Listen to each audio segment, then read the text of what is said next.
Olá, gente, boa tarde. Nós vamos começar agora a nossa 14ª aula de álgebra linear.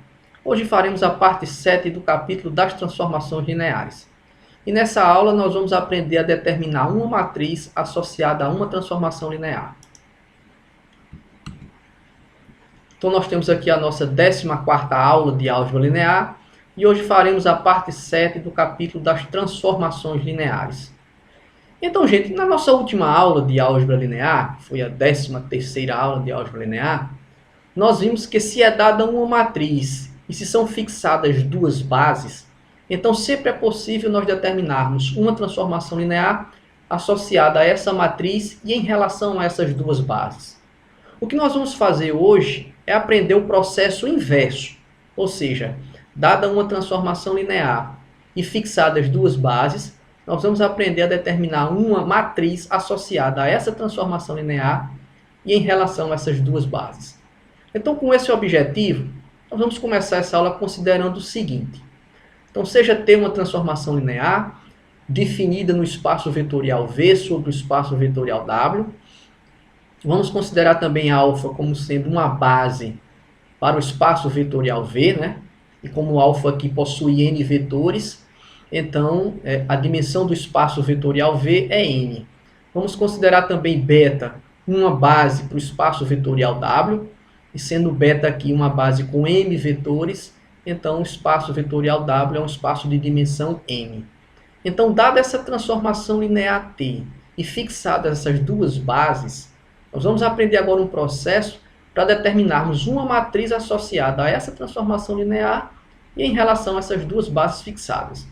O processo é bastante simples, basicamente ele é constituído de 3 etapas. Vejamos cada uma delas. Então, gente, aqui, ó, no item I aqui, é a primeira coisa a ser feita. O que nós devemos fazer é o seguinte: nós vamos calcular inicialmente as imagens de cada vetor que compõe a base alfa, né, que é a base do espaço vetorial V, que é o espaço que está no domínio da nossa transformação linear. Então, nós calculamos esses n vetores, de V1 reticência até T de Vn. O segundo passo é nós pegarmos cada um desses vetores, né, já que eles estão no espaço vetorial W, e escrevê-los como combinação linear dos vetores da base beta. E foi feito isso aqui nesse sistema 0.1.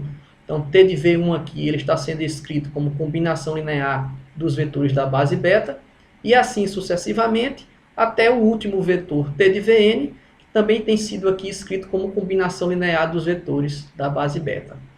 Então, gente, para a gente finalizar o processo, basta agora resolvermos esse sistema 0.1. Né? Isso significa dizer o quê? Basta que nós determinemos agora esses coeficientes aqui, ó, o A11, o A21, reticência até o AM1, e assim sucessivamente, até essa última combinação linear, que vai ser o A1N, o A2N, reticência até o AMN. Ok? Então, determinado esses coeficientes, a matriz associada a essa transformação linear T e em relação às bases alfa e beta, que nós vamos denotar dessa forma, ela é uma matriz definida por meio dessa matriz aqui. E como é que nós obtemos, ou como é que nós escrevemos essa matriz? É só notar o seguinte, olha, cada coluna dessa matriz aqui corresponde exatamente a cada linha aqui desse sistema. Na cada linha eu falo em relação aos coeficientes. Então, por exemplo, o A11, o A21, reticência até o AM1, então esses coeficientes aqui, eles farão parte, né, da primeira coluna da nossa matriz. E assim sucessivamente, até esses últimos coeficientes aqui, eles farão parte da última coluna da nossa matriz. Ok? Então, essa matriz aqui ela é chamada matriz associada à transformação linear T e em relação às bases alfa e beta. Um comentário que eu faço aqui, gente, é o seguinte. Se nós tomarmos essa matriz e fixarmos essas duas bases aqui, alfa e beta, e se nós utilizarmos o processo descrito na nossa última aula de álgebra linear, a transformação linear que nós vamos obter, né, associada a essa matriz e a essas duas bases aqui, a transformação linear será exatamente essa aqui. Ok? Então é nesse sentido que eu falei no início da aula que o processo que nós vamos descrever hoje é o processo inverso ao processo que foi descrito lá na nossa última aula de álgebra linear. ok? Eu gostaria ainda de fazer dois comentários que são os seguintes. Ó. O primeiro deles aqui, está em observações 1.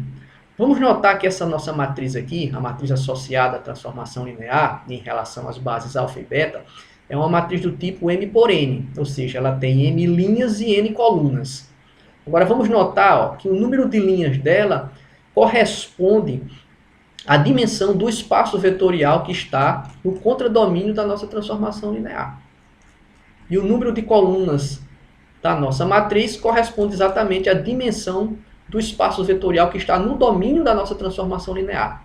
Portanto, se nós temos uma transformação linear de um espaço vetorial de dimensão n sobre um espaço vetorial de dimensão m, e fixadas duas bases quaisquer, a matriz associada a essa transformação linear e em relação a essas duas bases, tá, será uma matriz do tipo M por N. Tá? Isso aí está escrito aqui em 1, nessas observações. E o segundo comentário que eu faço aqui, gente, é só em relação à notação.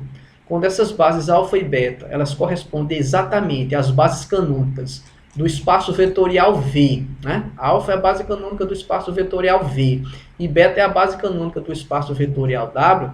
Então nós passamos a representar a matriz associada à transformação linear não por essa notação, mas usamos essa notação mais simplificada.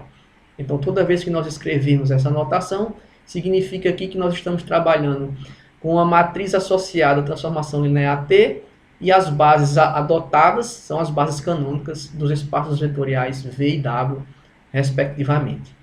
Então, gente, o que nós vamos fazer agora no primeiro exemplo é mostrar como esse processo ele funciona na prática, ok? Então, vamos considerar aqui uma transformação linear T de R2 em R3. Transformação linear essa definida por meio dessa regra. Vamos considerar alfa, dado por esses dois vetores aqui, uma base de R2, tá? Vamos considerar beta, conjunto constituído por esses três vetores, uma base de R3. E aqui no exemplo 1, ele quer que a gente determine justamente a matriz associada a essa transformação linear, né, que é definida por meio dessa regra, e em relação a essas duas bases fixadas, alfa e beta. Então, gente, o que nós vamos fazer aqui é exatamente repetir o processo que foi comentado acima, né, de I até 3i. Então, a primeira coisa que nós vamos fazer é o seguinte. Nós vamos pegar cada vetor da base alfa e nós vamos calcular as imagens desses vetores pela nossa transformação linear T, ok? Então fizemos isso aqui. Então a imagem do menos 1, 1, segundo a transformação linear T, é exatamente o vetor 10, 5, menos 2, que é um vetor de R3. E a imagem do vetor 1, 0 pela transformação linear T é exatamente igual ao vetor 8, 6, menos 2 em R3, ok? Basta a gente utilizar a regra que define a transformação linear. E aí, qual é o próximo passo, né? A próxima etapa? Então, nós vamos pegar cada um desses dois vetores aqui e nós vamos escrevê-los como combinação linear dos vetores dessa base. Então, nós vamos pegar esse vetor aqui e escrever como combinação linear dos vetores dessa base. E a mesma coisa vamos fazer com esse vetor. E isso aqui é o que está escrito, gente, em 0.3 e 0.4. Tá? E para nós finalizarmos aqui o processo, ou seja, determinarmos a matriz associada a essa transformação linear, né, em relação a essas duas bases aí, alfa e beta, nós precisamos apenas determinar os valores de A, B, C, D e F. E lembrar que uma vez determinados esses valores, no caso A, B, C, eles passarão a formar a primeira coluna da matriz. Né? E os valores de D, E e F, eles serão exatamente os elementos da segunda coluna da nossa matriz. Então vamos determinar os valores de A, B, C, né, D, E, F. Então, gente, olha, dessa primeira igualdade aqui, e se nós adotarmos aqui, né, as operações usuais de adição e multiplicação por escalar em R3, nós vamos sair dessa igualdade e nós vamos obter esse sistema aqui, tá?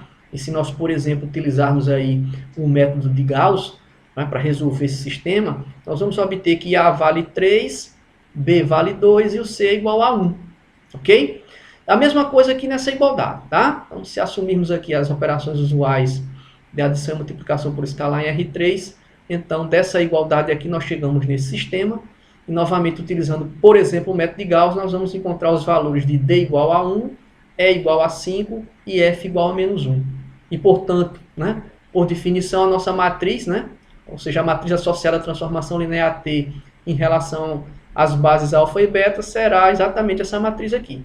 Percebam que ó, os valores aqui de ó, A, B, C, né? 3, 2, 1, está aqui na primeira coluna. E os valores de D, E e F, é 1, 5, menos 1, esses valores estão exatamente aqui na segunda coluna. E vamos notar, gente, que essa matriz ó, é uma matriz 3 por 2. Né? Vamos relembrar o comentário que eu fiz no início da aula. Então aqui nós temos um espaço vetorial de dimensão 2, um espaço vetorial de dimensão 3, portanto a matriz associada a essa transformação linear tem que ser uma matriz do tipo 3 por 2.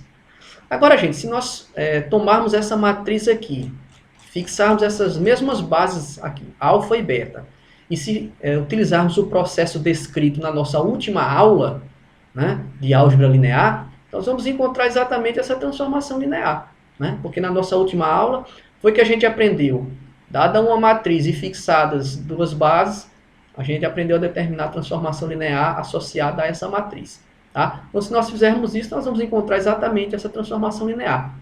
Que é exatamente, gente, o exemplo 1 da nossa última aula. Então, se você olhar aí na nossa última aula, o nosso exemplo 1 consistia exatamente nisso.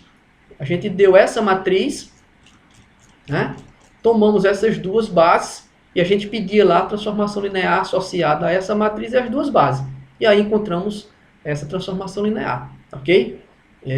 E aqui o que a gente fez hoje foi o processo inverso. Foi dar essa transformação linear e fixando essas duas bases, obter a matriz associada a ela. Ok? Que é essa matriz aqui.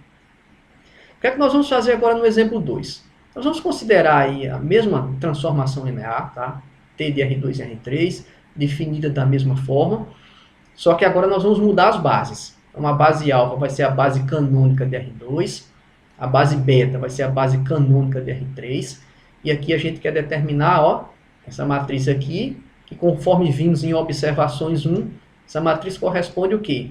É a matriz associada a essa transformação linear em relação às bases canônicas desses dois espaços aqui, no caso R2 e R3. Então, gente, o processo é o mesmo, ok?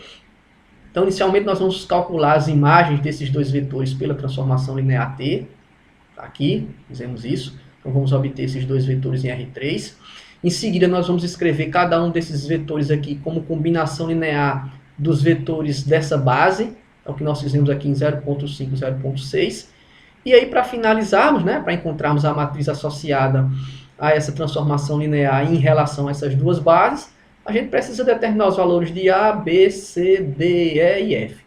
E nesse caso aqui tudo é muito mais simples, porque não é preciso nem resolver o sistema, né? Porque aqui ó, o A diretamente a gente chega que é igual a 8. Ó. Fica aqui A vezes 1, mas quando multiplicar aqui dá 0. E aqui também dá 0. Então fica A mais 0 vai dar A. Então A igual a 8. Né? Mesma coisa aqui, ó, A vezes 0 dá 0, aqui vai dar B e aqui vai dar 0. Então B igual a 6. E aqui A vezes 0 dá 0, B vezes 0 dá 0, C vezes 1 dá C, C igual a menos 2. Tá? Isso sempre vai ocorrer quando nós estivermos trabalhando com as bases canônicas. Então aqui é imediato, porque a gente vê que A é 8, B é 6 e C é menos 2.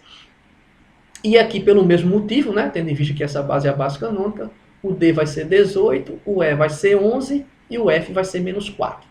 Então dessa forma, gente, como é que fica a nossa matriz? Ó? A nossa matriz fica assim, ó, ABC... Então, ABC. Então, fica 8, 6 menos 2. E a segunda coluna, né, da nossa matriz daqui vai ser exatamente 18, 11 menos 4.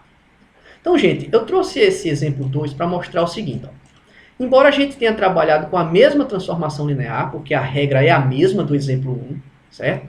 Mas pelo fato de nós mudarmos as bases, né, então as bases aqui são as bases canônicas de R2 e R3, respectivamente. E lá no exemplo 1 não, eram outras bases. Então, foi que a gente determinou aqui. A gente determinou, olha, uma outra matriz, tá, associada à mesma transformação linear.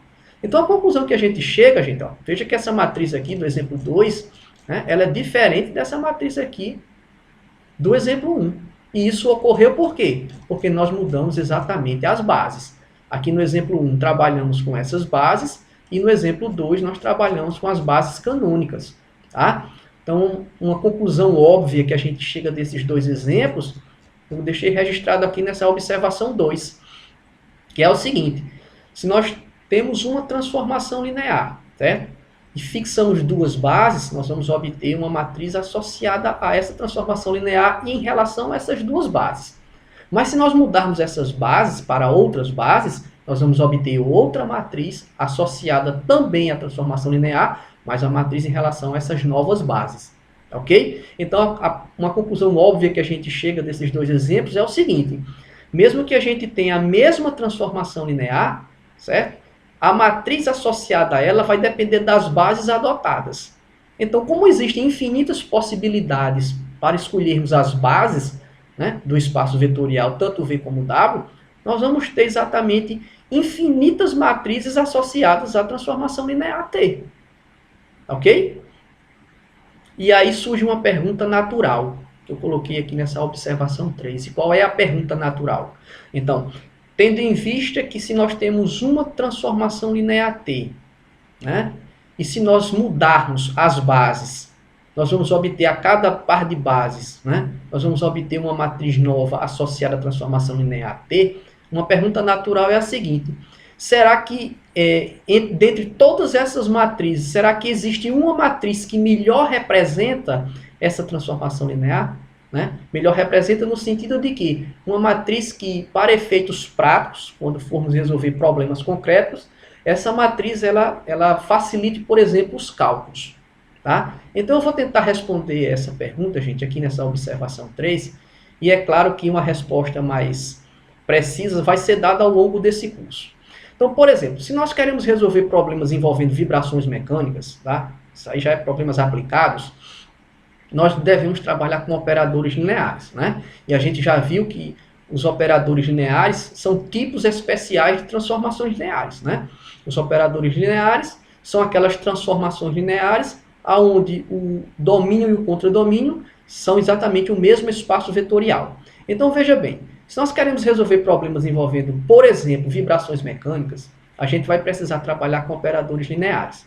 E nós vamos ver nesse curso que quando esses operadores lineares eles são diagonalizáveis, a gente ainda vai ver o que significa isso, nós vamos ver que é possível, né? Sempre será possível, desde que o operador linear seja diagonalizável, sempre será possível nós obtermos uma matriz que é aquela matriz que melhor representa o operador linear, porque ela facilita os cálculos. Nós vamos ver que a forma dessa matriz é uma matriz diagonal. E nós vamos ver que, para nós determinarmos essa matriz, nós vamos precisar trabalhar com os autovetores associados a esses operadores lineares. E na composição dessa matriz diagonal, os elementos da diagonal principal serão exatamente os autovalores associados a esses autovetores. Ok? Então, gente, embora esse comentário, nesse momento, seja um comentário difícil de ser entendido, porque a gente não sabe ainda o que é um autovetor, um autovalor associado a um operador linear, o que eu quero aqui nessa observação 3 é apenas mostrar que, embora dada uma transformação linear, e aqui no caso, para efeito de aplicações, dada um operador linear, né, se ele for diagonalizável, então sempre será possível nós escolhermos uma matriz que melhor represente esse operador. E melhor represente no sentido de que, na hora de fazermos os cálculos ficarão muito simplificados. Ok? Então eu gostaria apenas de dizer que nesse momento, né, não é preciso ficar preocupado com esse comentário que eu fiz aqui na observação 3, porque essa observação 3 ela vai ser melhor entendida quando nós fizermos os dois próximos capítulos. É quando a gente vai trabalhar os autovalores e autovetores dos operadores lineares e o capítulo relacionando os operadores diagonalizáveis, tá ok? Mas eu trouxe aqui apenas para mostrar que, em alguns casos, vai existir sim uma matriz que melhor represente, né, uma transformação linear. E aqui no caso, para efeitos práticos, um operador linear, ok? E para nós finalizarmos aqui, gente, essa nossa aula, eu estou trazendo aqui essa observação, estou chamando aqui de observação 4, que na verdade é uma curiosidade, tá? Então vamos considerar ter aqui, ó, o seguinte operador linear, né? Aqui é uma transformação linear, mas como o domínio e o contradomínio são o mesmo espaço vetorial, então a gente chama essa transformação linear de operador linear, ok? Então vamos considerar que o operador linear é identidade, ou seja, é um operador linear, né, definido dessa forma. Então a cada vetor que nós tomamos no espaço vetorial V, a imagem desse vetor pela transformação, no caso aqui pelo operador linear, é exatamente o próprio vetor. Então, A imagem do vetor V pelo operador linear T é exatamente o próprio vetor. Então isso aqui se chama o operador linear identidade. A gente já viu isso, né, quando a gente estava iniciando o estudo das transformações lineares. Então, gente, o que é interessante aqui é o seguinte. Se nós escolhermos duas bases aqui, ó, alfa e beta do espaço vetorial V, nós conseguimos mostrar, ó, que a matriz associada a esse operador linear nas bases alfa e beta, ela será exatamente igual à matriz mudança de base da base alfa para a base beta. Ok? Então, na verdade, o que a gente conclui aqui com essa observação 4 é que aquela matriz mudança de base, né, que a gente estudou lá na aula 7, ela é um caso particular, tá, de uma matriz associada a um operador linear. No caso aqui, o operador tem que ser o operador linear identidade. Então, vamos ver, gente, como é que a gente chega nessa igualdade. Então, vamos lá. Então, vamos assumir que as bases alfa e beta são dadas por esses conjuntos de vetores aqui. Tá? Então, tanto alfa como beta são bases de V, tá, gente? Vamos notar aqui que tanto domínio como contradomínio são o mesmo espaço vetorial. Aí, o que é que nós vamos fazer? Vamos calcular aqui essa matriz aqui, ó. Aí, como é que nós fazemos isso? Então, ó, nós calculamos, né? Vemos aqui, e nós vamos calcular a imagem de cada vetorzinho desse pelo operador linear identidade. Ok? Então, vamos fazer isso, ó. Então, T de V1, né? Que como o operador é o operador linear identidade, então o T de V1 dá o próprio V1. E assim sucessivamente até o T de Vn igual ao próprio Vn. Agora, se nós lembrarmos aí do processo descrito no início da aula, o que é que a gente faz? A gente pega cada vetorzinho desse aqui e escreve como combinação linear dos vetores da base beta. Então, nós estamos escrevendo T de V1 como combinação linear dos vetores da base beta e assim sucessivamente até T de Vn, né, escrever como combinação linear dos vetores da base beta. E, obviamente, por conta dessa igualdade aqui, nós vamos ter também essa igualdade. Ok, gente? Então, agora é só notar o seguinte, ó. Como é que nós montamos aqui essa matriz? Nós vamos ter que resolver esse sistema e, ao determinar todos esses coeficientes, nós vamos montando aqui as colunas dessa matriz. Ok? Então, nós pegamos esses coeficientes aqui, ó, compõe a primeira coluna e assim sucessivamente até esses últimos coeficientes aqui, eles farão parte da última coluna dessa matriz.